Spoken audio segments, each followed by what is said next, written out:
Dans cette vidéo, nous allons parler en détail de la conception du divin en Afrique. Vous allez comprendre des notions qui vous sont peu connues ou encore floues.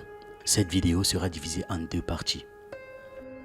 Généralement, lorsqu'on parle de Dieu, lorsque nous disons Allah ou Jéhovah, et lorsque nous disons Imana ou Nyambé, certains ont l'impression que l'on parle de la même chose.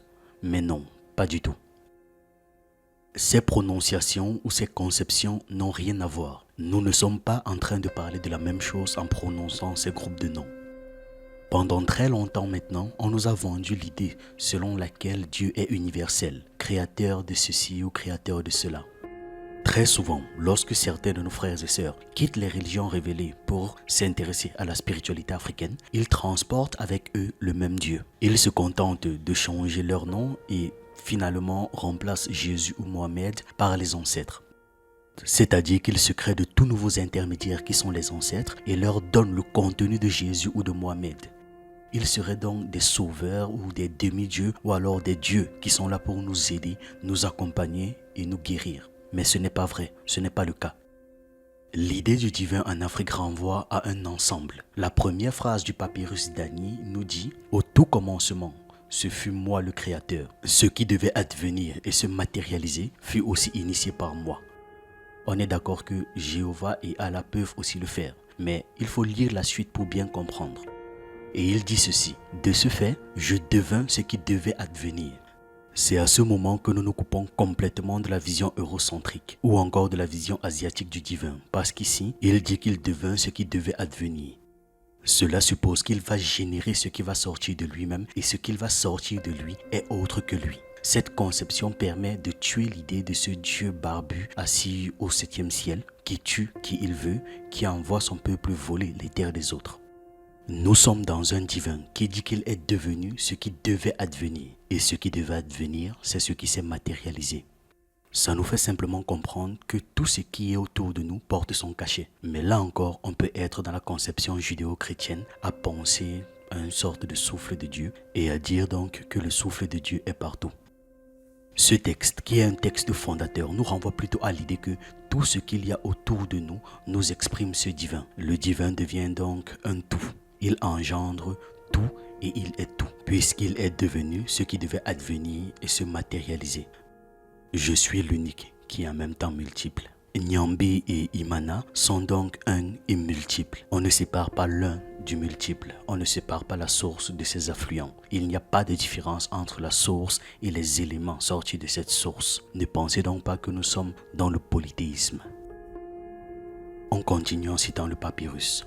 Je suis l'unique qui est en même temps multiple. Je suis 2, je suis 4, je suis 8, c'est-à-dire multiple. Et il va plus loin. Je suis l'univers dans sa diversité, c'est-à-dire un. Ici, on n'est pas dans l'idée d'un Dieu qui a créé les choses et ensuite est parti. Il n'est pas séparé de la création. Il dit qu'il est venu dans sa diversité, c'est-à-dire un. Et pour bien nous faire comprendre ça dans le papyrus, il est écrit, je cite, « Je suis mes propres transformations, je suis unique. Et même après les avoir sortis de moi, je suis mes propres transformations. » La meilleure illustration de la conception du divin en Afrique, dans la culture populaire du moins, c'est le manga Full Metal Alchemist Brotherhood. Cette œuvre de fiction a pu très bien retranscrire et définir le paradigme africain et la conception africaine du divin. Dans l'œuvre, on l'appelle la vérité. Je suis celui que tu appelles le monde, ou bien l'univers, ou bien Dieu, ou bien la vérité, ou bien tout, ou bien un. Mais je suis aussi toi. Là, nous sommes devant la plus vieille conception du divin. Je vous présente maintenant une autre chose qui va différencier le divin négro-africain des dieux des autres. On nous dit en Afrique, au commencement était le Nun, et non pas au commencement était Atum. On parle d'un océan primordial de la mer des possibilités. Imaginez un univers embryonnaire, mais qui détient déjà en son sein tous les éléments de la création. Sauf que ces éléments ne sont pas ordonnés, donc ça navigue sans structure. C'est ça le Nun. Tout était déjà dans le Nun. Il y avait donc une sorte de prévie. Atum, lui, dans le Nun également, était dans le coma et va prendre conscience de lui-même et de tout ce qu'il y a autour de lui.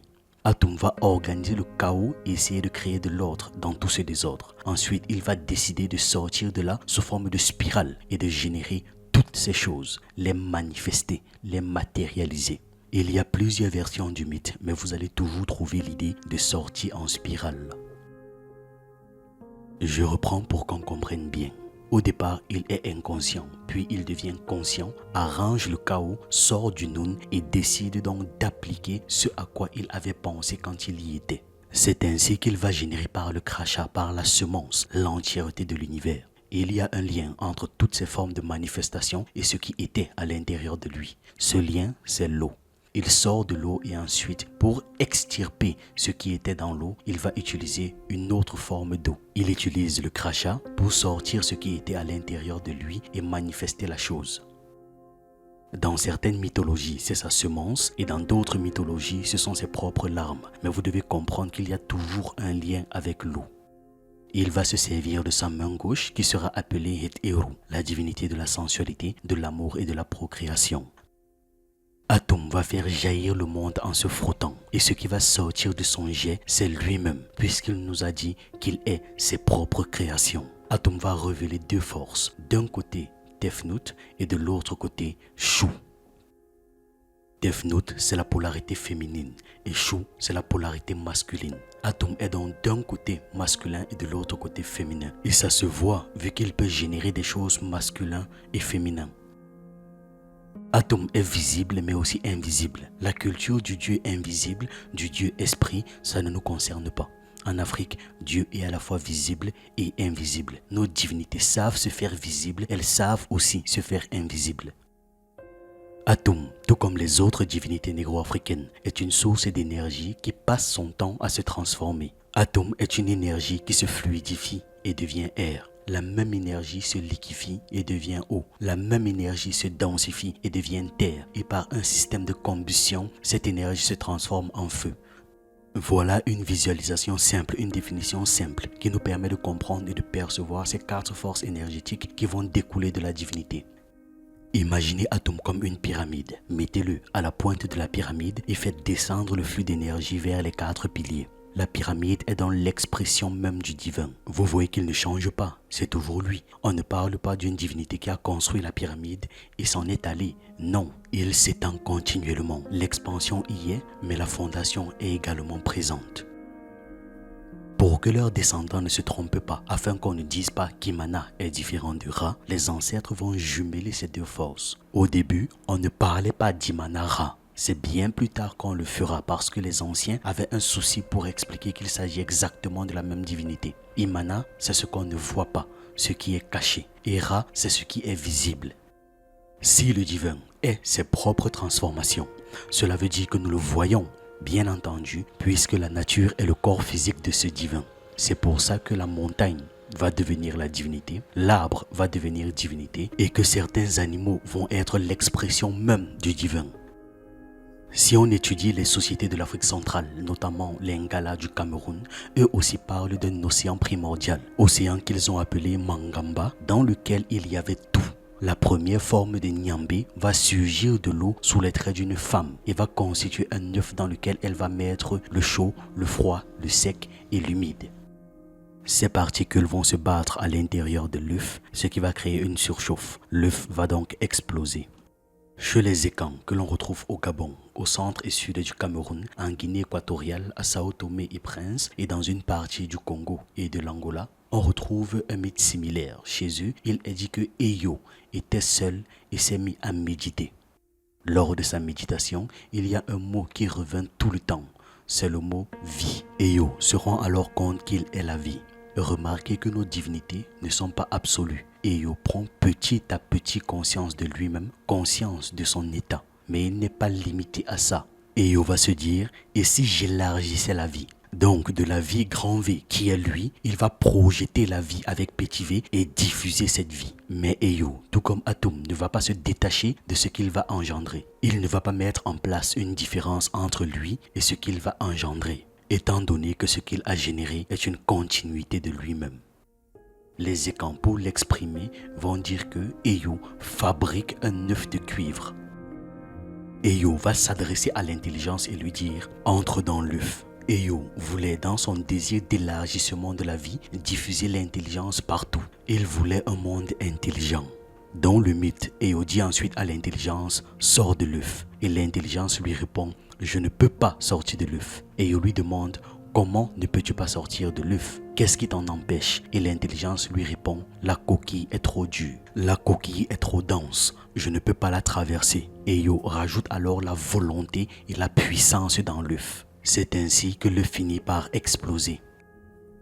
Les anciens nous disent un œuf à 4 côtés. Si on parle d'un œuf à 4 côtés, c'est parce que le 4 renvoie à quelque chose et non pas à un œuf réel qui a 4 côtés. L'œuf est porté sur le 4. Les 4 côtés renvoient au soutènement d'Atum, le socle, la fondation. L'idée qu'Atum est Chou est aussi Tefnut, Geb et Nut. 3 forces sont à l'intérieur de l'œuf et bizarrement, il y a une 4e force qui va s'imposer aux 3 premières au point de les ralentir dans leur sortie. Il s'agit ici de la coquille. La coquille représente ce qui est dense. Si tout à l'heure nous avons parlé des 4 particules qu'on retrouve chez l'Ingala, le chaud, le froid, le sec et l'humide, nous retrouvons la même chose à Kemet avec Chou, Tefnut, Geb et Nut. Nous avons affaire aux caractères divins primordiaux chez les peuples africains.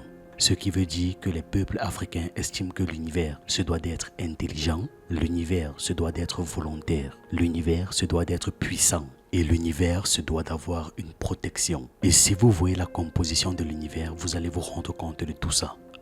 Après ce que les Occidentaux ont appelé le Big Bang, l'univers s'est rapidement étendu. Les variations de densité ont mené à la formation de groupes de galaxies par la gravité. Notre groupe local de galaxies est une de ces poches beaucoup plus denses. Cependant, en dehors de ces poches, de cet œuf, l'expansion de l'univers ne s'est jamais arrêtée. Cette expansion, poussée par l'énergie sombre, s'accélère, augmentant la distance entre notre groupe local et les autres poches de l'univers. À mesure que l'univers continue de s'étendre, toutes les poches de la galaxie en dehors de notre groupe local finiront par dépasser notre horizon cosmique, devenant invisible et inaccessible.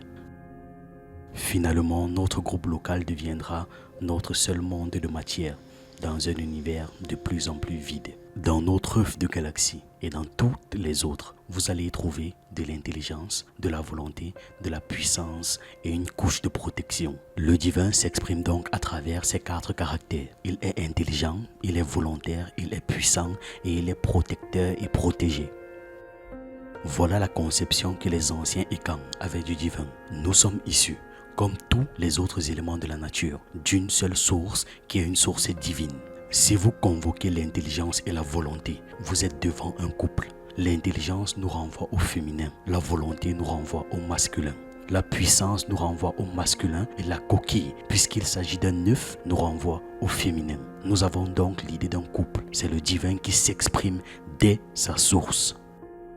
À chaque fois que j'enseigne sur la spiritualité africaine, j'essaie toujours de faire comprendre que le plus important, c'est saisir et profondément comprendre le paradigme. Sans la notion du paradigme, sans la notion de la compréhension de soi, de nos humanités, sans la notion de la différence et sans la compréhension profonde du fait que rien n'est identique, que tout change, que tout bouge, que les choses évoluent, rétrogradent, on ne peut pas comprendre le divin en Afrique. On ne peut pas comprendre la conception que nos ancêtres avaient du divin et des divinités.